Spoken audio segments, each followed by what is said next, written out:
예, 뭐 코롱인더는 앞에서 말씀하셨던 것처럼 이제 뭐 시장에서는 사실 폴더블 폰 관련된 이제 수혜주로 가장 많이 좀 거론이 많이 되어지고 있죠. 근데 실질적으로 코롱인더 같은 경우에는 여러 가지 화학 제품과 관련된 제품을 또 생산을 하고 있습니다. 잠깐 자료를 좀 보시면요. 타이어 쪽에 들어간 이제 타이어 코드라고 하는 제품을 또 대표적으로 산업재 쪽에서 생산을 하고 있는데요. 지금 이제 차량 경량화라던가 전기차 쪽으로 가면 갈수록 이제 타이어 코드에 관련된 사용률이 상당히 좀 높아지고 있는 추세라고 보시면 될 것 같습니다. 기존의 고무 타이어 같은 경우는 이제 무겁기 때문에 타이어 코드가 많이 사용을 하게 되면 차가 좀 가벼워지는 게 연비 향상이라던가 전기차 같은 경우 이제 키로수를 주행 거리를 많이 높여야 되기 때문에 차가 가벼워져야 되는데 이제 배터리가 자체가 이제 무겁다 보니까 전기차라던가 또 차량 경량화 관련된 이제 수혜가 될 수 있는 부분들이 있고요. 이 타이어 코드 같은 경우도 베트남 쪽에서 증설하는 부분들이 있기 때문에 내년도가 되면 어느 정도 또 매출과 영업이익단에서 추가적인 어떤 그 상승 효과를 기대할 수 있는 부분들이 발생할 수 있다고 보시면 될 것 같습니다. 두 번째 이제 아라미드 관련해 가지고 아라미드 이 섬유는 상당한 어떤 강성을 가지고 있는 섬유로서 상당히 좀 유명했었었죠. 예, 과거에는 이제 듀폰과 관련된 소송 때문에 또 주가가 좀 곤욕을 치렀었던 적이 있었지만 이제 그런 부분들이 마무리되어졌고요. 아라미드 사업 같은 경우에도 내년도서부터 이제 증설된 부분들이 이제 주가 실적에 좀 반영되는 사이클로 간다고 보시면 될 것 같습니다. 또 마찬가지로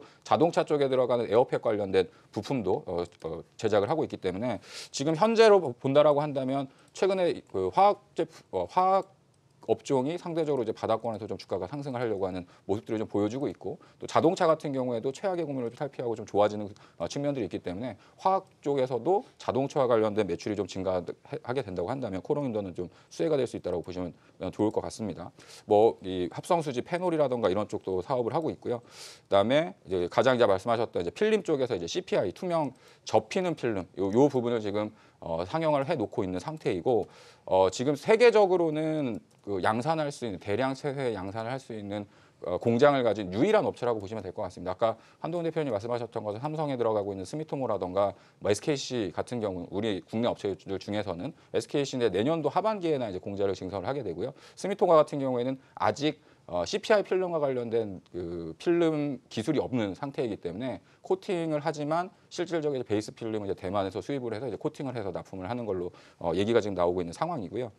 지금 이제 가장 핵심적인 부분은 이제 3분기 실적에서 패션 사업부 쪽 실적이 상대적으로 둔화가 되면서 전체적으로 좀 어닝 쇼크적인 분위기를 좀 만들었었는데요. 내용을 제가 이제 그 지난번 실적 설명장에서 얘기를 듣다 보니까 4분기에 이제 이 패션 쪽 특히나 이제 요새 같은 경우에는 패딩이라던가 이제 겨울 의류 제품들이 가격이 비싸다 보니까 제품을 만들 때 아무래도 이제 그 원자재 가격에 대한 가격 비중이 상대적으로 높아지죠. 그래서 4분기 매출 반영할 거를 3분기 때 조금 미리 반영했었던 측면들이 있다 보니까 4분기에는 오히려 패션 사업부 쪽에서의 실적이 두드러지게 좋아질 수 있는 가능성이 높고요. 쉽게 얘기하면 4분기에 100억을 더 써야 되는데 3분기 때 미리 땡겨서 쓴 겁니다. 그래서 100억 정도 썼던 거를 4분기 때 매출이 반영되면 오히려 기저효과가 분기단에서는 상당히 크게 반영될 수 있는 부분들이 있다고 보시면 될 것 같고요.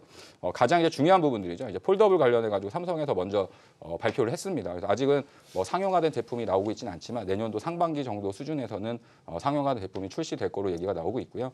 지금 뭐 하웨이 같은 경우도 마찬가지고 그다음에 중국의 이제 오포라고 하는 회사도 마찬가지로 이제 폴더블 스마트폰을 지금 계획을 하고 있다라는 얘기가 심심치 않게 들려오고 있고 그다음에 많이들 이제 그 중국 업체지만 그 기업에 대한 내용들을 많이 들어보셨을 텐데 샤오미 같은 경우에도 이제 폴더블 스마트폰을 출시할 거다 뭐 이런 얘기를 계속 하고 있습니다. 그래서 내년서부터가 사실은 이제 폴더블 디스플레이 쪽의 시장이 급격하게 성장하는 흐름들이 만들어질 수 있거든요. 그래서 아까 벤더에 대한 다변화라는 것도 있겠지만 실질적으로 이 사용할 수 있는 시장이 개화되는 어떤 원년에 대한 형태라고 보시면 될 것 같고요. 그다음에 실적적인 부분에 대해서 좀 설명을 드리자면 올해가 이제 어떻게 보면 근래에 있어서 가장 실적이 좀 부진했었던 한 해가 될 수 있다. 그러니까 기저적인 효과를 봤을 때도 3분기가 실적이 많이 안 좋았었지만 이제 4분기부터 실적이 좋아지게 되고요. 내년서부터는 오히려 실적이 성장하는 사이클로 전환이 되기 때문에 지금 정도 수준에서는 충분히 주가에 대한 저점이 도달했다라고 좀 말씀을 드리고 싶습니다. 그다음에 분기적으로 봤을 때에도 3분기에 실적이 훅 하고 꺼졌죠. 그래서 이 부분이 지금 현재 있어서 주가가 하락했었던 원인이었던 측면들이 있었었는데요. 4분기서부터는 이제 원래 자리로 개선이 되는 흐름들이 나타날 수 있고 오히려 전분기 대비해서는 2배 이상 실적이 호전될 수 있는 가능성이 높으니까 지금 가격에서는 충분히 좀 관심 있게 보셔도 좋지 않을까. 뭐 실적에 대한 우려라던가 여러 가지 업황적인 측면에 있어서의 우려감은 상당히 주가에 좀 반영이 되어졌다. 이렇게 말씀을 좀 드리도록 하겠습니다. 자, 이제 기술적인 부분을 좀 설명을 드리자면요.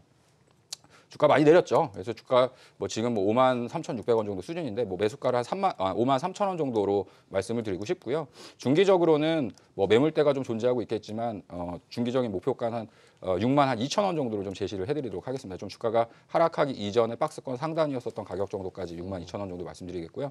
손절가는 지난번 최저점 구간이었던 48,000원. 뭐 여기 이탈이 없다라고 한다면 주가는 충분히 62,000원대 이상까지도 상승이 가능할 수 있다. 이렇게 말씀드리겠습니다.